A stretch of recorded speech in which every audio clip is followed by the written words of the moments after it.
साथियों, क्या आप जानते हैं कि आपने देखा है कि बरसात के मौसम में नदियों में बाढ़ आ जाती है और तमाम क्षेत्र जलमग्न हो जाता है, फसलें बर्बाद हो जाती हैं, धन हानि के साथ जन हानि भी होती है।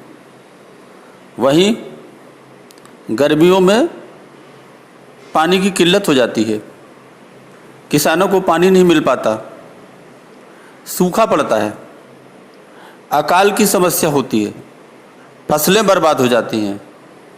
इन सब के पीछे क्या कारण हो सकता है?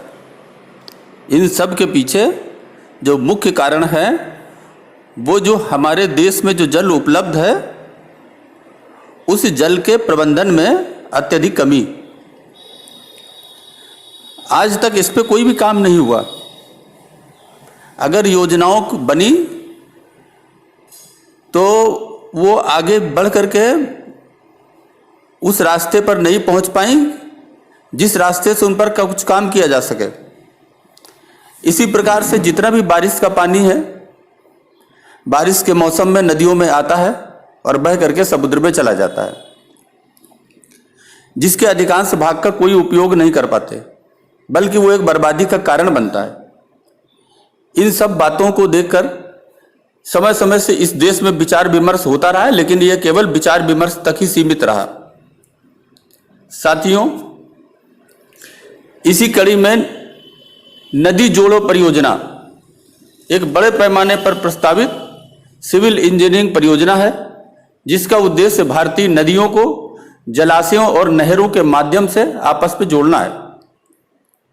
साथियों, प्रधानमंत्री अटल बिहारी वाजपेयी द्वारा 2003 में सुरेश प्रभु की अध्यक्षता में एक टास्क फोर्स का गठन किया गया था। इस पर अनुमान लगाया गया था कि लगभग 5,60,000 करोड़ रुपए की लागत इस परियोजना पर आएगी।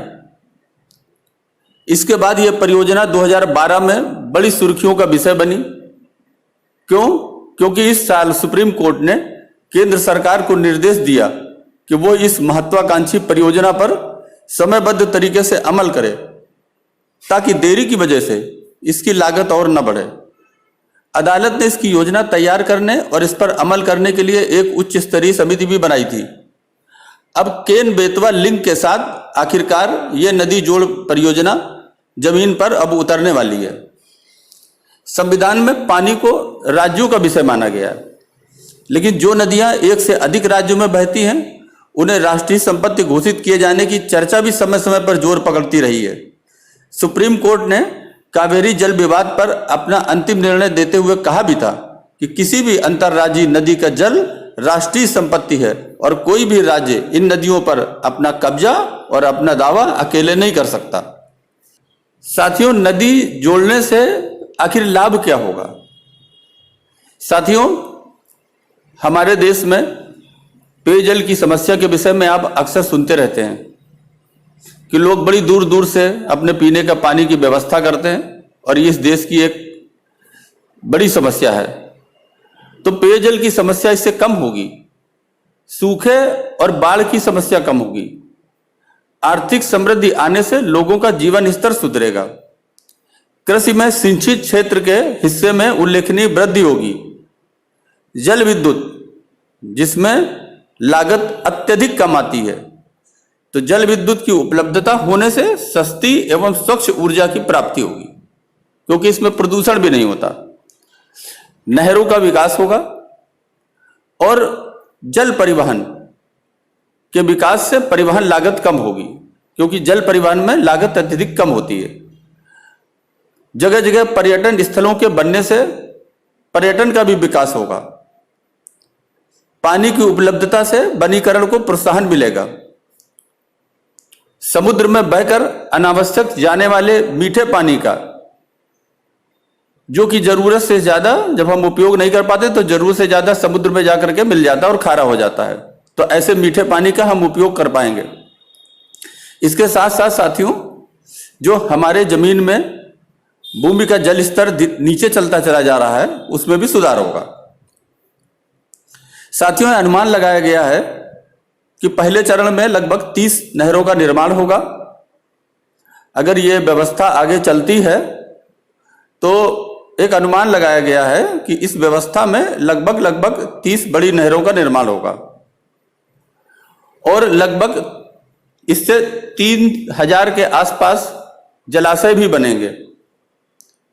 लगभग 34,000 मेगावाट क्षमता वाली विभिन्न परियोजनाएं भी जल विद्युत की इससे स्थापित होना सरल होगा और लगभग 87 मिलियन हेक्टेयर भूमि पर अतिरिक्त सिंचाई की सुविधा होगी जो वर्तमान में नहीं है। सूखा प्रभावित बुंदेलखंड इलाके में सिंचाई और पीने के लिए पानी उपलब्ध कराने के उद्देश्य से पहले चरण में केन बेतवा लिंक परियोजना तैयार की गई है। साथियों, केन नदी मध्य प्रदेश स्थित कैमूर की पहाड़ी से निकलती है और 427 किलोमीटर की दूरी तय करने के बाद उत्तर प्रदेश के बांदा में यमुना नदी में मिल जाती है। बेतवा मध्य प्रदेश के रायसेन जिले से निकलती है और 576 किलोमीटर की दूरी तय करने के बाद उत्तर प्रदेश के हमीरपुर में यमुना में मिल जाती है, अर्थात ये दोनों नदियां यमुना में मिलती हैं। केन नदी बांदा के पास मिलती है और बेतवा नदी हमीरपुर में मिलती है। साथियों, छतरपुर, टीकमगढ़ और पन्ना जिले के 3.96 लाख हेक्टेयर और उत्तर प्रदेश के महोबा, बांदा और झांसी जिले के 2.65 लाख हेक्टेयर हिस्से पर सिंचाई की व्यवस्था हो सकेगी, जहां अभी खेतों के लिए पानी मिलना एक बड़ी समस्या बनी हुई है। इस परियोजना के अंतर्गत केन नदी के जो अधिक के जल है, यानी जो अधिक जल है, उस जल को बेतवा बेसिन में स्थानांतरित कर देंगे। ये बेतवा बेसिन जो है सूखा प्रभावित क्षेत्र बुंदेलखंड तथा इसके आसपास के क्षेत्रों की सिंचाई में मदद करेगा। साथियों, 230 किलोमीटर लंबी पक्की नहर उत्तर प्रदेश के झांसी, बांदा और महोबा तथा मध्य प्रदेश के टीकमगढ़, पन्ना और छतरपुर जिलों से होकर गुजरेगी। साथियों, केन बेतवा प्रोजेक्ट के लिए पर्यावरण और वन विभाग की स्वीकृति मिल चुकी है। करीब 30,000 करोड़ रुपए के महत्वाकांक्षी केन बेतवा लिंक परियोजना प्रोजेक्ट को भारत सरकार ने राष्ट्रीय प्रोजेक्ट घोषित किया है। प्रोजेक्ट से मध्य प्रदेश के साथ ही उत्तर प्रदेश के बुंदेलखंड क्षेत्र को लाभ मिलेगा। परियोजना के लिए जरूरी पर्यावरण और वन विभाग की सभी स्वीकृतियां हासिल हो चुकी हैं। मध्य प्रदेश और उत्तर प्रदेश ने भी पानी के बंटवारे के जुड़े विवाद को अपने आपस में सुलझा लिया है। केन बेतवा लिंक परियोजना के तहत मुख्य बांध केन नदी पर बनाया जाना है। केन पर अंग्रेज सरकार के दौर में बनाया गया गंगाऊ बांध अब लगभग डेड हो चुका है, यानी मृत हो चुका है। इसी बांध के 1 किलोमीटर अपर रीजन में, यानी ऊपर के रीजन में लिंक परियोजना के तहत ढोड़न गांव में बांध का निर्माण होगा। यहीं पर बिजली उत्पादन के लिए 2 इकाइयां स्थापित की जाएंगी। ढोड़न बांध से मुख्य नहर निकलेगी जो छतरपुर जिले के कई नगरों से गुजरते हुए टीकमगढ़ जिले के पलेरा, जतारा क्षेत्र से गुजरकर झांसी जिले के बरुआ सागर के पास बेतवा नदी में मिल जाएगी। ये नहर धसान नदी सहित कई नदी, नालों और पहाड़ों को पार करते हुए गुजरेगी। इससे सिंचाई के साथ ही नगरीय इलाके में पेयजल की आपूर्ति भी की जाएगी। साथियों, जिस दिन यह हमारी नदी जोड़ो परियोजना का आधा हिस्सा भी पूरा हो गया तो आप देखेंगे कि जो प्राकृतिक आपदाएं हैं जल की, वो सब दूर होंगी और देश में खुशहाली होगी, उत्पादन होगा और तमाम क्षेत्र तरक्की के रास्ते पर आगे बढ़ने लगेंगे। मनुष्य की जिंदगी आसान होगी। आज अभी के लिए बस इतना ही।